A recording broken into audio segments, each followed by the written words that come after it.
Darwin, talk to us about how often an average investor should really be looking at their account. You know, we talked about it before and you said they maybe look at it once a year or when they get their statement. Yes, in fact, I've seen statistics that state that the average 401k participant spends 15 seconds a quarter looking at their 401k account, and all they do is look at their statement. And they spend a lot more time, of course, planning a trip over the weekend or what even they're going to watch on television. But you need to realize as a participant and as an employee in a 401k plan that this is very important for your future, that you should look at it a lot more often. But not only do you need to look at what your balance is, but even more important, as I have talked about before, how important it is to have the proper investment options and even have someone manage the money for you is even more important. But I don't care as a participant in a plan, if I give you the best investment options and I even give you the best manager in the world, if you do not contribute enough money, you're still not going to be able to retire. And so this is very critically important. And so what I've done with our 401k plans is I've developed a very basic retirement calculator. And that's where I was just showing it to Katie at Pipeline Trading a little bit ago, and she was just astonished and said, wow, this is a great tool. How does it work?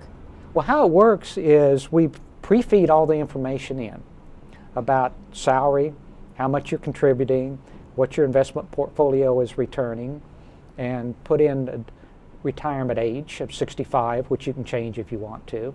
But then the minute practically everybody hits the button to see what the results are, they're going to see, I'm not saving enough money. I am just what I was showing Katie on my demonstration a little bit ago, she was going to be $1.2 million short of being able to retire at age 65. Wow. How much are people typically, are you seeing, saving when you say not enough?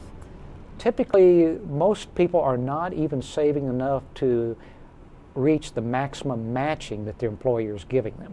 That's losing out on a lot of money right there. That is free money that they should be getting. So they should at least contribute up to get the matching from their employer. But they may need to contribute even more than that. And that's where a good tool like a retirement calculator can show them that, hey, you need to either save 2% more, 4% more if you're going to reach your retirement goals, or you could even, go after maybe a higher rate of return, switch to a little bit riskier portfolio if you need to achieve your retirement goals. Or one thing that's really magic too, which I was showing Katie, is maybe just retire 2 years later. And this could be magic because if you retire 2 years later, you have 2 more years of investing, 4 less years of payout. And this could very easily, then you might be able to reach your goals by just changing when you're going to retire. And really the riskiest thing for anyone is not the stock market when they're investing. The riskiest thing that you can have is coming up short and outliving your retirement savings. What kind of advice would you give to somebody who is maybe mid-career, maybe they're in their 40s? They still have time to go, right? They still have another at least 15 years to save. What kind of advice would you give them to get them sort of on that road to retirement? Well, number one, like I said, they need to watch the fees. But if they have to make the investment decisions themselves, they need to look at what options are available in their plan and diversify their investment options across all the different asset classes. Because as the old Brinson study has proved, 94% of return is by diversification across asset classes. And that's what I was telling Katie a little bit earlier. We know that the market is going to go up and we know the market's going to go down. But none of us know when the market is going to go up or down. But each different asset class goes up and down at a different period of time.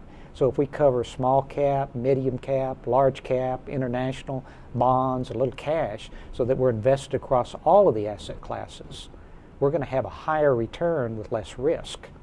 And that's the easiest way, or I shouldn't say the easiest way, but that's the best way to increase your returns. Does the strategy change a little bit if you're younger versus if you only have 5 more years to go? Like, should you be, in terms of diversification when you're in your 20s, are you open to more risk versus if you're in your 50s where you have less time and you want to hang on to that money? Yes, definitely. Because like I said, we have downturns in the market. So if you're younger, you can afford to have a downturn in the market. But if you're getting close to retirement, and you say you were 5 years from retirement and all of a sudden we had the market downturn like we had in '07, you should not be 100% equities. You need to be more in bonds, some in cash, but you still need some equities. But you should, as you grow older, you should have less and less equities and more moving to fixed income investments. How much money does one need to retire? That is really difficult to say. That's really the reason I developed a calculator that could back into it. Because how I back into it is I look at how much you want to retire on, what age you want to retire, then look at your life expectancy.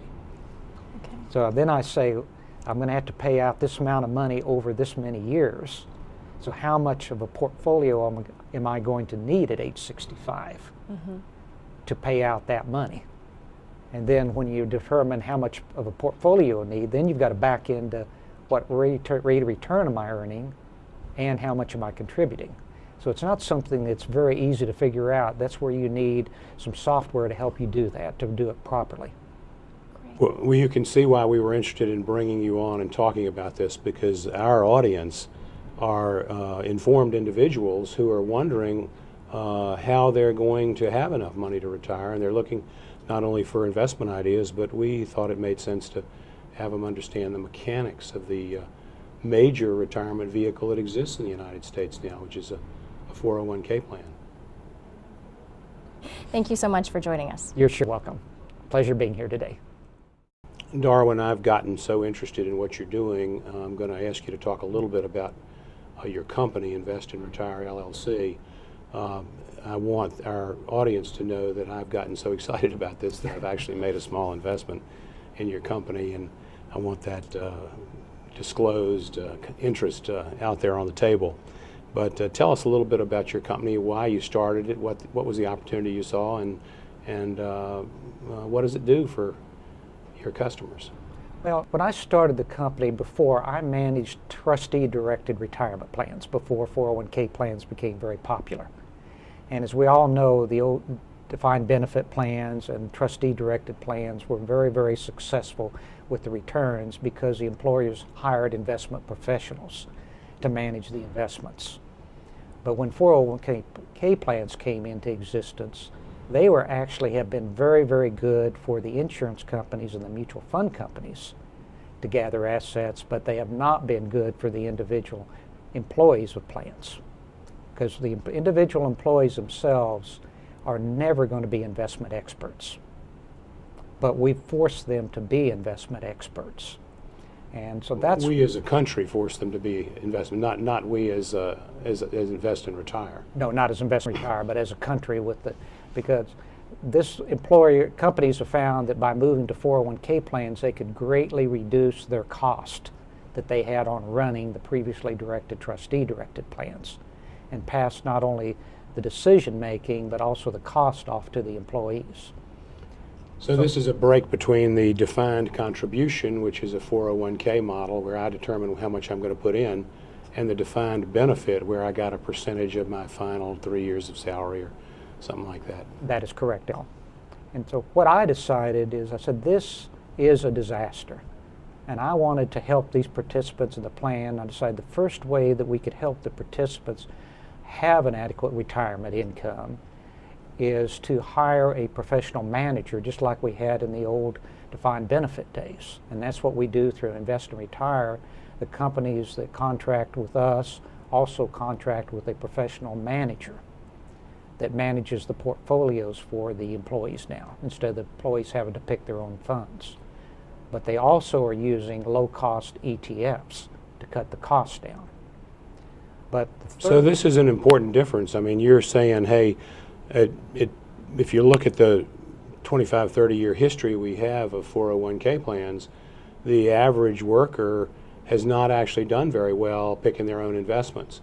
I think you told me earlier that the average person doesn't even change the investment selections they made as a 25 or 30-year-old over the next 15, 20, 30 years? No, we find that whatever the default option is, in every plan that we look at, 40 to 60% of the people never change. And then too often that has been a money market account or a stable value fund, which right now is returning less than the fees on the plan. So these employees are actually going backwards instead of forward on the account balances.